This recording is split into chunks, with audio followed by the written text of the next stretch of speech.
Yo, yo, yo, yo, yo, yo, yo, yo, yo.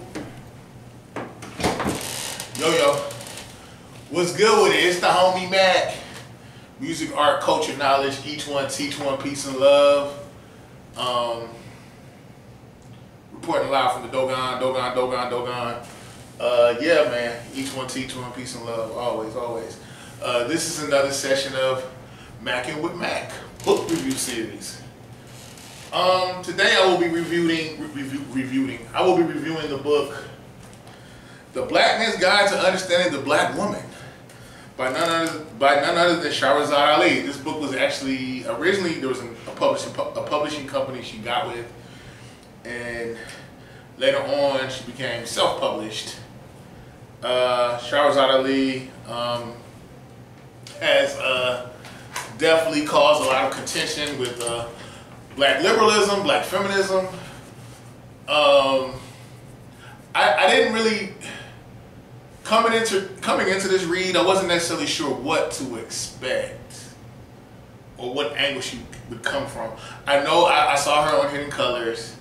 If I'm not mistaken, she is a member of the Nation of Islam. So I wasn't really sure. Like, I kind of had an idea that she definitely was in favor of black. She's definitely in favor of black family. She's in favor of heterosexual relationships between black men and black women.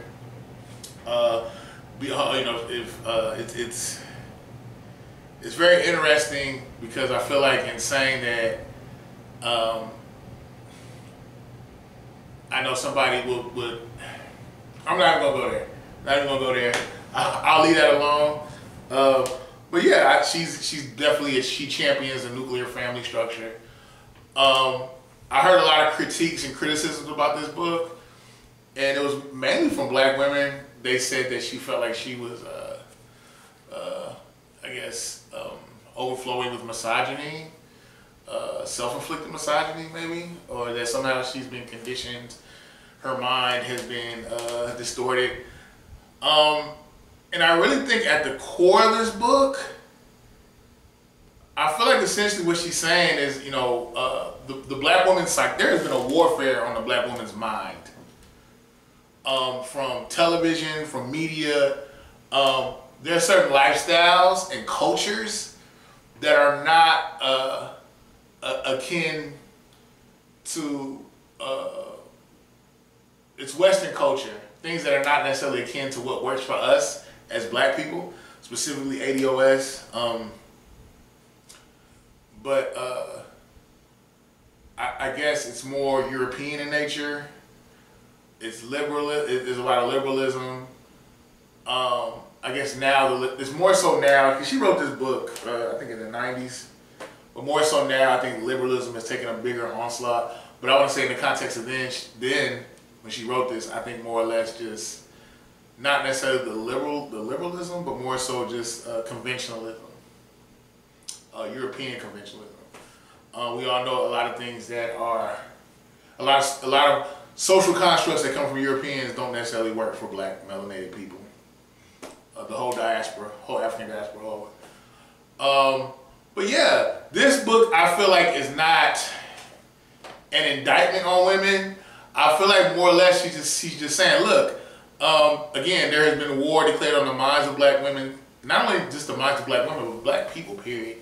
And that there are lifestyles and fantasies, and a lot of black women have bought into these narratives and think they're applicable to their reality. It doesn't work like that, especially when you're dealing with systemic racism. I get it. Why do the white girls get to have all the fun? But my thing is that white girls really having fun. I mean, they created the feminist movement because they felt oppressed. Anyway, that's a whole nother conversation. What I liked about this book, I felt like she holds black women accountable. She holds black men accountable. This wasn't the type of book where it's just kind of like, you black women, y'all bitches just need to get y'all stuff together. It's not even like that. She's saying, look, you have a paradigm that has been, inundated with tricknology, false narratives. You have been, as a black woman, you have been overran by these divisive narratives. And the whole thing is, she didn't even say like, oh, you can't be yourself, you just need to tuck your tail and follow behind your man. No, she's not saying that. She's saying if we're going to move forward collectively as a race, we need a strong nuclear family base. I don't see how anyone can argue against that. She even says this: in the meantime, remember that the black woman's real self is a wonderful, loving helpmate. And if she forgets this and behaves other than her real self, the black man should call her on the spot and insist she get back together. He must treat her right and make her treat him right.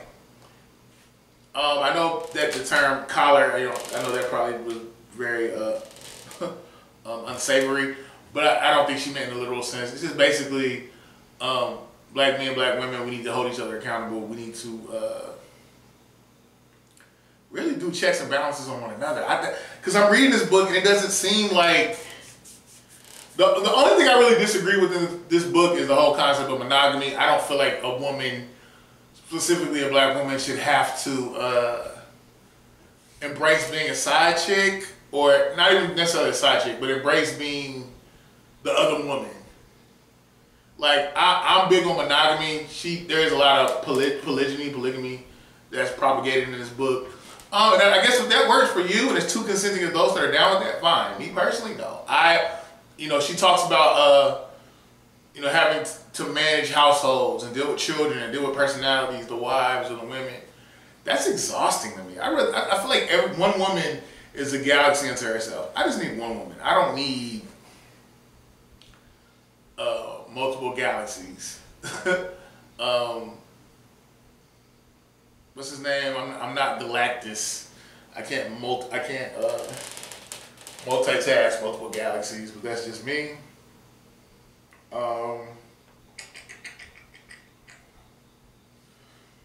And the thing is, she actually talks about black men. She holds black men accountable. She says, but this directive is not for mentally unstable black men.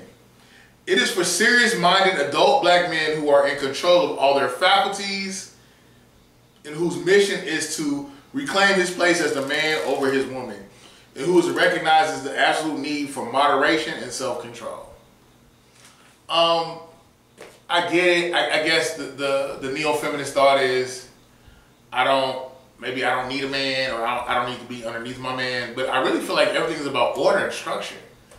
There has to be a head, but the head does not mean, it's not an autocracy or like an authoritarian regime. Like the man listens to his woman. He sows seeds into his woman. He blesses his woman. It's not, oh, like, just go make me a steak and get out my face, girl. Like, it's not like that. One of the things that she does earlier in this book is she pretty much contextualizes the different type of women out here. The women who may be more goal driven, more I gotta get my bag. And you got some women who are just kind of thotting it up out here, and you got some women who are more earthy, into ATR, African traditional religions. Black women, I'm saying. She kind of runs the gamut of context. Let's see what else I got. Back to black men. This writing is also to call to the black man to confront and conquer the terror-filled veins flowing throughout the black woman's body. It is a platform for the black man to learn what he must do to survive. No black man is exempt from the instructions. Repeat, no black man is exempt from this information. He must elevate himself to the occasion. Rise, black man, and take your rightful place as the ruler of the universe and everything in it, including the black woman. And I guess I feel like somebody may think, oh, that's double speak. I just said this book is not an autocracy. But it's like, she's essentially saying, in order to lead the household, in order to put the black family on the right track, a black man must center himself, stand upright, and essentially saddle his woman up, saddle his family up. It's not enough to say, follow me. You gotta have a program. Another thing she says, certainly not all black women suffer from all the traits to the fullest extent in this book. But rest assured that all of them are tainted on some level with every ailment mentioned, covertly, overtly, or both. It does not matter how much financial help is given to the black nation or how much is taken away. If the basic foundation of the black man and black woman's attachment is not repaired, the black nation in America will continue to self-destruct without additional help or hindrance from anyone. It is already on a roll. Superior education, business advancement, sport achievement, and marvelous entertainment is not enough. We must breed a new people and teach new ideas. The special blood of the seed of the original black men who have within their genes the knowledge of the great legacies of progress and eternal peace. Every black man will not heed this call. For some of them, it is already too late. They have been emotionally destroyed. Their problems are only symptoms of the causes, which are detailed in this book. Yeah, like I just feel like she's holding black men accountable. It's not like, oh, y'all women need to get y'all stuff together. She just talks about how slavery has done a number on us. Epigenetically, we still are dealing with a lot of pain and trauma, and we need to build.